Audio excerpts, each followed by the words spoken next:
Good evening and thanks for joining us. I'm Mitchell Ringos. Well, Thunder Bay City Council has a very light agenda for tomorrow night's meeting, but one item of note surrounds election accessibility. A report will be coming forward providing an overview of the city's efforts in the recent municipal election to ensure everyone had the opportunity to vote as independently as possible.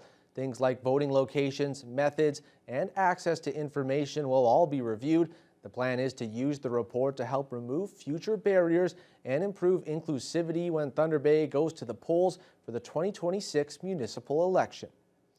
Thunder Bay's Marcus Pawlowski is among a group of federal MPs speaking out after the shooting death of a female political leader in Afghanistan. Mursal Nabizadeh was reportedly killed in her home last weekend as part of the Taliban's gender apartheid system. Pawlowski says Ottawa must ramp up its efforts to help Afghan women who are in danger.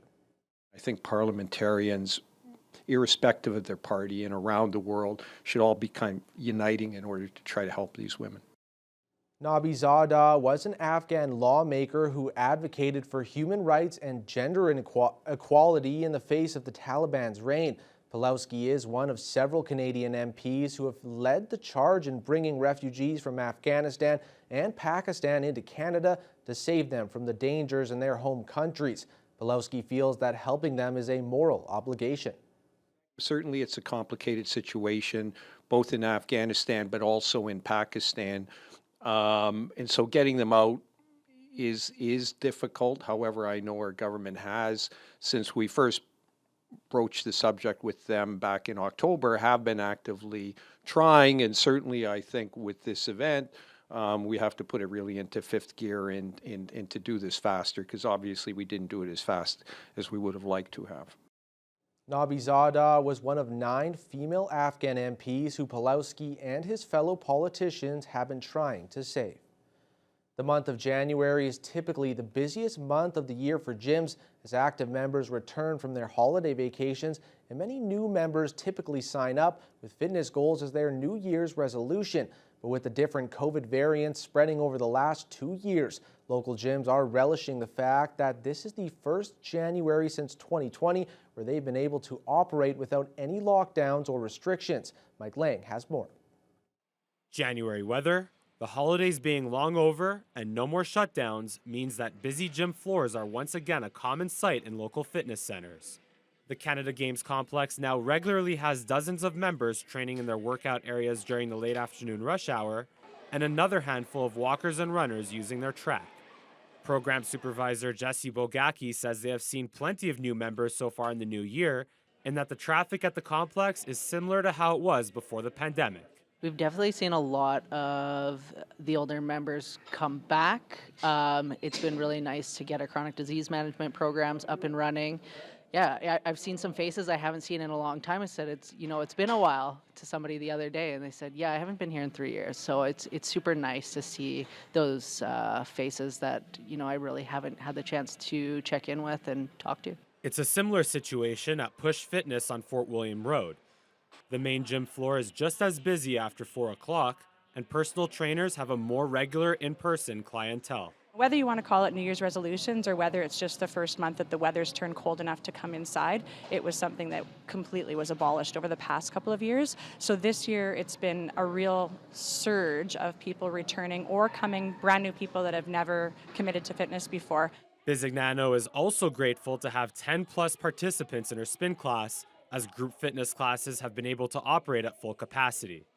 Along those lines, she greatly missed the social aspect of working out during the pandemic, and she says that members are more likely to return to the gym when they are motivated by the people around them. I'm feeling pretty happy that people have still been flooding the brick and mortar facilities, and again, it's because we don't necessarily like exercising alone. Even if you're not socializing with the people around you when you're at the gym, it just feels good to have people that are like-minded with a common goal surrounding you and just kind of helping feed your energy and know that what you're doing is a good thing. Bisignano adds that strong membership engagement is especially important to privately owned gyms. Word of mouth is what allowed Push Fitness to survive the lockdowns and what will allow them to celebrate their 20th anniversary in February. And now with no more worries about restrictions or lockdowns, local gyms could go back to focusing exclusively on helping their members achieve their fitness goals by making the gym home away from home once again. Mike Lang, TBT News. Subscriber artist Kim Osmussen is happy to see the cold weather finally setting in. His preferred medium of ice and snow gets him outside and bringing a little winter magic to the town. The reaction's been great. People love it. And it's, like, you don't have to be in a place like Toronto or Lake Louise or something to see ice sculptures over on the North Shore. And what's becoming a local tradition, Osmundson has been displaying his ice sculptures in Scribers downtown. This Santa is a little worse for wear after the unseasonably warmth. It's the first ice sculpture he's been able to finish this year, but there's more in the works. He also produces snowshoe art, but since that's a little hard to see without a drone or airplane, it's his ice sculptures that will be populating the town square. I can do snowshoe art at certain times, but if I need sun to be able to do the snowshoe art, so in between, if I'm not getting that sun for a week or two, I needed something else to do. And I kind of liked ice sculpting. I wanted to try it. It's a neat thing to see. So I started looking at different ways to do it and try and make the ice blocks. The key is to get a nice clear block of ice. And after about 4 years of trial and errors doing different things, I think I almost have it down pat. So I get those nice big clear blocks of ice that you see, and then from there you just sculpt away. The secret to Osmundson's clear ice is a process that circulates the water as it freezes, drawing any impurities up and out of the ice. He then heats it up to laminate the ice blocks together and to create a bigger block, which he then carves using a chainsaw, die grinders, and chisels until the creation begins to take form. The Winter Fun Day series continued this afternoon at the West Arthur Community Center. And while those in attendance didn't get to make any ice sculptures, attendees got to enjoy a bonfire, skating, and some indoor art activities. Jessica Clement was there.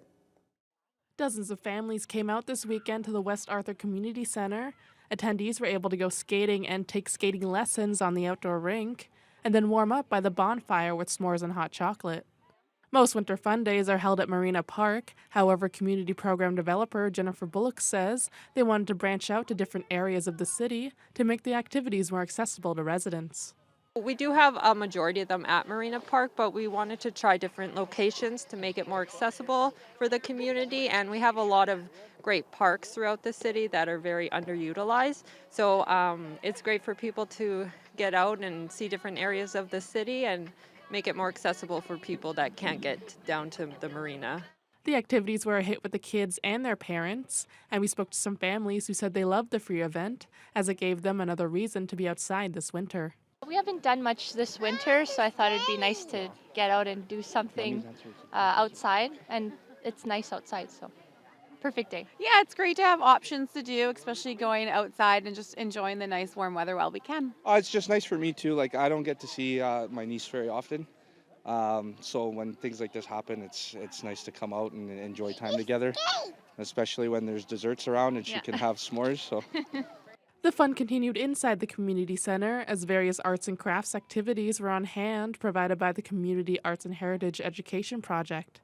This week, they were able to take part in a Pokemon drawing and creation station, as well as an abstract leaf project. Pokemon drawing, we have a bunch of different printouts for kids to come color if they'd like. We also have blank paper, so if they want to trace or draw their own Pokemon or draw anything they'd like, they're more than welcome to do that. For the abstract leaf painting, you start off with some acrylic paint and you make a nice background for it, and then we have some oak leaves that we ironed out that you can paint and then glue to the finished background piece afterwards to create the abstract leaf painting. Next week's Winter Fun Day will be a scenic dog sled ride at Dick Waddington Park from 12 to 4 p.m. Jessica Clement, TBT News.